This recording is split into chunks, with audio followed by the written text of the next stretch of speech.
തൃശൂർ അന്തിക്കാട്ടുകുളത്തിൽ വൻതോതിൽ മീനുകൾ ചത്തുപൊങ്ങുന്നതായി പരാതി. നീരൊഴുക്ക് തടസ്സപ്പെട്ട കുളത്തിൽ പായൽ കെട്ടിക്കിടക്കുകയാണ്. ദുർഗന്ധം കാരണം വലയുകയാണെന്ന് പ്രദേശവാസികൾ പറയുന്നു. അധികൃതർ ഇടപെടണം എന്ന ആവശ്യം ശക്തമാവുകയാണ്.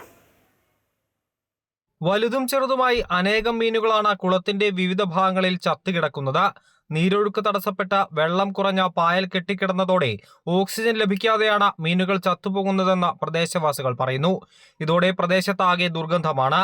കഴിഞ്ഞ കുറച്ച് ദിവസമായി കുളത്തിലെ വെള്ളത്തിന് കടുത്ത ദുർഗന്ധവും നിറവ്യത്യാസവും മുകളിൽ കട്ടിയുള്ള പാടയും രൂപപ്പെട്ടിരുന്നു. ജലം പൂർണ്ണമായും മലിനമായ നിലയിലാണെന്ന് കാണിച്ച നാട്ടുകാർ നേരത്തെ തന്നെ അധികൃതർക്ക് പരാതി നൽകിയിരുന്നു. മലിനീകരണത്തിന് ശാശ്വത പരിഹാരം കാണുന്നതിനായി കഴിഞ്ഞ ദിവസം ഗ്രാമപഞ്ചായത്തിന്റെ നേതൃത്വത്തിൽ അടിയന്തര യോഗം ചേർന്നിരുന്നു. ഇറിഗേഷൻ പൈപ്പിലൂടെ പുതിയ വെള്ളം കുളത്തിലെത്തിച്ചിരുന്നുവെങ്കിലും ഇപ്പോൾ പൈപ്പ് പൊട്ടിക്കിടക്കുകയാണെന്നാണ് പരാതി. കൊച്ചിൻ ദേവസ്വത്തിന്റെ അധീനതയിലുള്ള കുളമായതുകൊണ്ട് മാലിന്യ പ്രശ്ന പരിഹാരത്തിനായി ദേവസ്വത്തിന് കത്ത് നൽകിയിരുന്നു. ത്രിതല പഞ്ചായത്തും പൊതുജന പങ്കാളിത്തത്തോടും കൂടി മാലിന്യ വിമുക്തമാക്കുന്നതിന് പദ്ധതികൾ ആലോചിച്ചു. ജലപരിശോധനയും നടത്തി.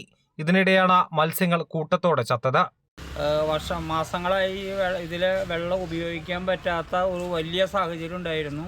ഇപ്പോൾ എന്താണെങ്കിൽ ഇതിലെ മത്സ്യങ്ങൾ മുഴുവൻ ചത്തുപൊന്തി ദുർഗന്ധമായിട്ട് ഈ പ്രദേശത്തെ ഒരാൾക്ക് പോലും സഞ്ചരിക്കാൻ കഴിയണില്ല, കുളിക്കാൻ കഴിയണില്ല.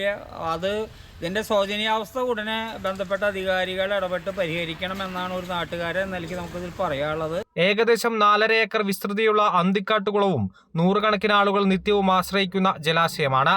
സമീപ പ്രദേശത്തെ ജലസ്രോതസ്സുകളെ സമൃദ്ധമാക്കുന്നതും ഈ കുളമാണ്. കുളത്തോട് ചേർന്നുള്ള നടപ്പാത, ഓപ്പൺ ജിമ്മ്, വിശ്രമ കേന്ദ്രങ്ങൾ എന്നിവയും ദിവസേന നിരവധി പേർ ഉപയോഗിക്കുന്നുണ്ട്. അതിനാൽ ജലമലിനീകരണം പൊതുജനാരോഗ്യത്തെയും പരിസ്ഥിതിയെയും ഒരുപോലെ ബാധിക്കുമെന്ന ആശങ്കയാണ് പ്രദേശവാസികൾക്ക്. അമൃത ന്യൂസ്, തൃശൂർ.